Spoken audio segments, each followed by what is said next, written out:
Thank you for joining Wars of the Roses. And this is Swedenborg from the Encyclopedia of Freemasonry by Albert G. Mackey. Swedenborg. Emanuel Swedenborg, a distinguished theologian of his age and the founder of a sect which still exists, has been always mythically connected with Freemasonry. The eagerness is indeed extraordinary with which all Masonic writers, German, French, English, and American, have sought to connect the name and labors of the Swedish sage with the Masonic institution. And that, too, without the slightest foundation for such a theory either in his writings or in any credible memorials of his life. Findel, History of Freemasonry, page 329, speaking of the reforms in Swedish Freemasonry, says, most likely Swedenborg, the mystic and visionary, used his influence in bringing about the new system. At all events, he smoothed the way for it. Lenning speaks of the influence of his teachings upon the Swedish system of Freemasonry, although he does not absolutely claim him as a Freemason. Regolini, in his Esprit du dogme de la franche maçonnerie, or Genius of the Tenets of Freemasonry, writes thus, Swedenborg made many very learned researches on the subject of the Masonic mysteries. He thought that their doctrines were of the highest antiquity, having emanated from the Egyptians, the Persians, the Magi, the Jews, and the Greeks. He also became the head of a new religion in his effort to reform that of Rome. For this purpose, he wrote his Celestial Jerusalem, or his spiritual world, but there is no work written by Swedenborg which bears either of those titles, Celestial Jerusalem or Spiritual World. It is possible that Regolini alludes either to the Arcana Coelestia, published in 1749 to 1753, or to the De Nova Hierosolyma, published in 1758. He mingled with his reform ideas which were purely Masonic. In this Celestial Jerusalem, the word formerly communicated by God to Moses is found. This word is Jehovah, lost on earth, but which he invites us to find in Great Tartary, a country still governed, even in our days, by the patriarchs, by which he means allegorically to say that this people most nearly approach to the primitive condition of the perfection of innocence. The same writer, in his Maçonnerie considérée comme le résultat des religions égyptiennes, juives et chrétiennes, or Masonry considered as the result of Egyptian, Jewish, and Christian religions, 2, page 454, repeatedly speaks of Swedenborg as a Masonic reformer and sometimes as a Masonic impostor. Ragan also cites Regolini in his Orthodoxie Maçonnique, page 255, and recognizes Swedenborg as the founder of a Masonic system.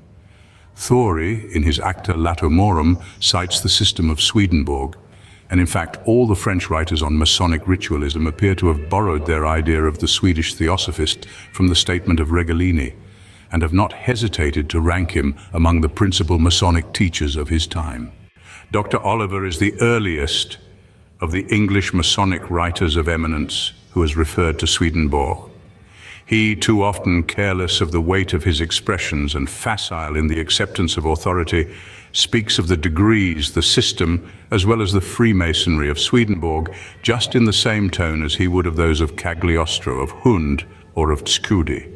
Lastly, and in the United States of America, we had a more recent writer, Brother Samuel Beswick, who was evidently a man of ability and of considerable research. He has culminated to the zenith in his claims of the Masonic character of Swedenborg.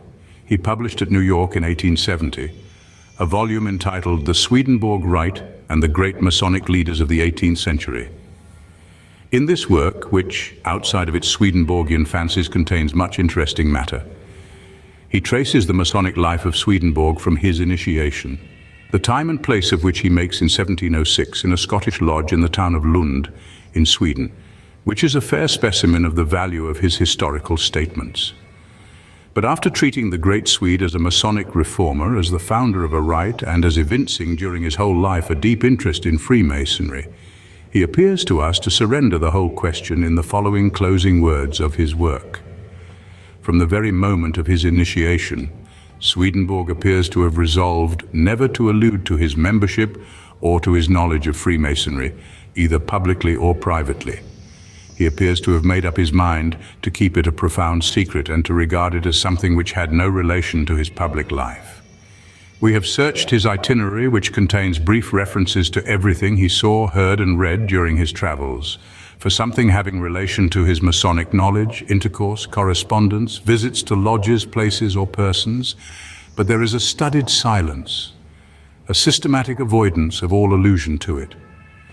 In his theological works, his memorable relations speak of almost every sect in Christendom, and of all sorts of organizations or of individuals belonging thereto, but Freemasonry is an exception. There is a systematic silence in relation to it. It is true that he finds in this reticence of Swedenborg the evidence that he was a Freemason and interested in Freemasonry, but others will most probably form a different conclusion. The fact is that Swedenborg never was a Freemason. The reputation of being one, that has been so continuously attributed to him by Masonic writers, is based first upon the assumptions of Regalini, whose statements in his Esprit de Dogme were never questioned nor their truth investigated as they should have been, but were blindly followed by succeeding writers.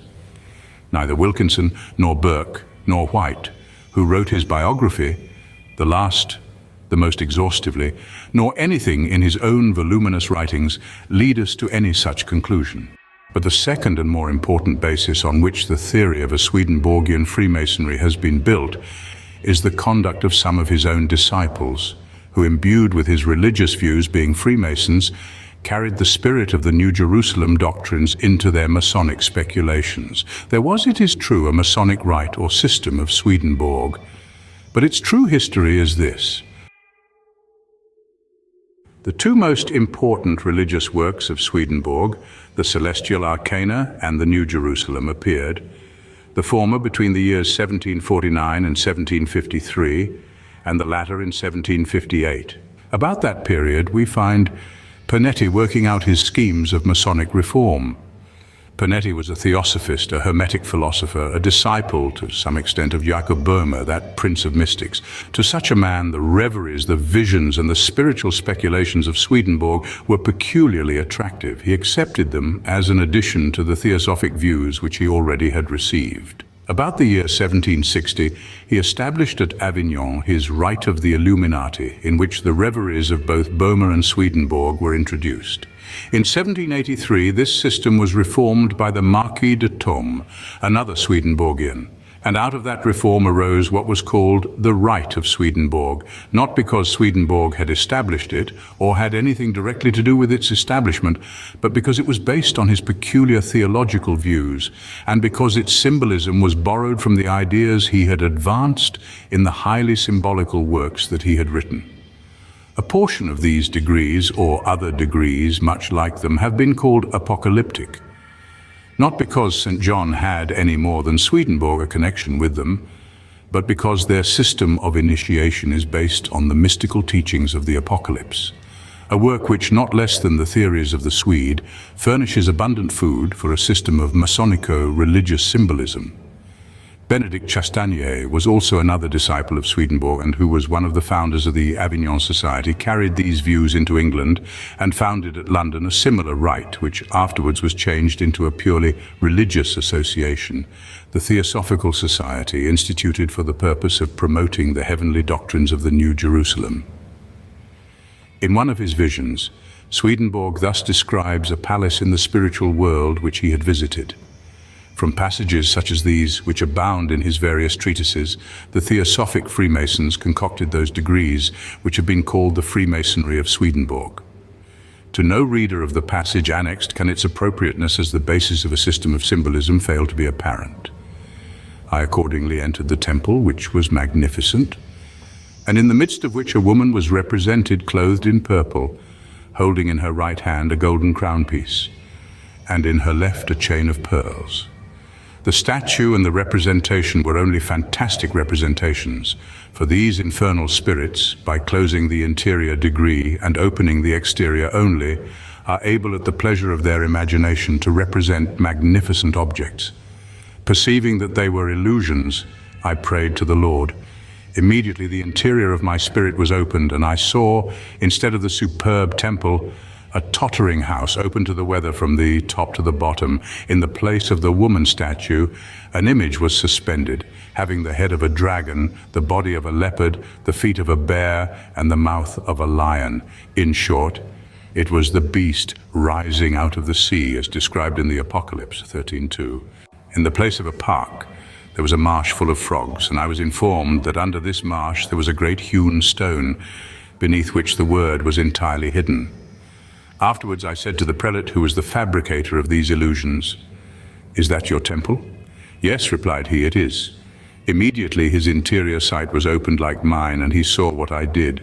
"How now? What do I see?" cried he. I told him that it was the effect of the celestial light which discovers the interior quality of everything, and which taught him at that very moment what faith separated from good works was. While I was speaking, a wind blowing from the east destroyed the temple and the image, dried up the marsh, and discovered the stone under which the sacred word was concealed. A genial warmth like that of the spring descended from heaven, and in the place of that temple we saw a tent, the exterior of which was very plain. I looked into the interior of it, and there I saw the foundation stone beneath which the sacred word was concealed, ornamented with precious stones, the splendor of which, diffusing itself over the walls of the temple, diversified the colors of the paintings, which represented cherubims.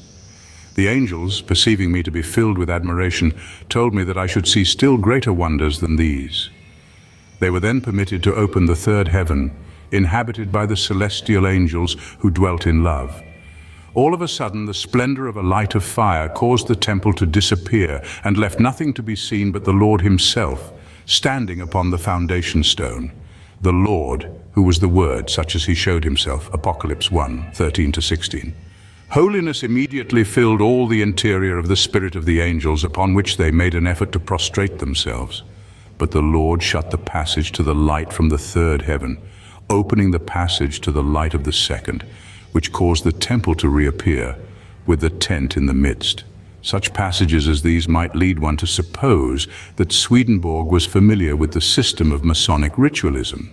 His complete reticence upon the subject, however, and the whole tenor of his life, his studies and his habits, assure us that such was not the case, and that if there was really a borrowing of one from the other, and not an accidental coincidence, it was the Freemasons of the advanced degrees who borrowed from Swedenborg, and not Swedenborg from them.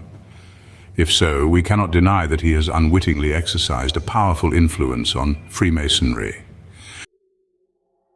Thank you for watching, and please don't forget to share, like, subscribe, and comment. And if you can please consider donating to Wars of the Roses. Links to PayPal and Patreon are in the description. Thank you so very much.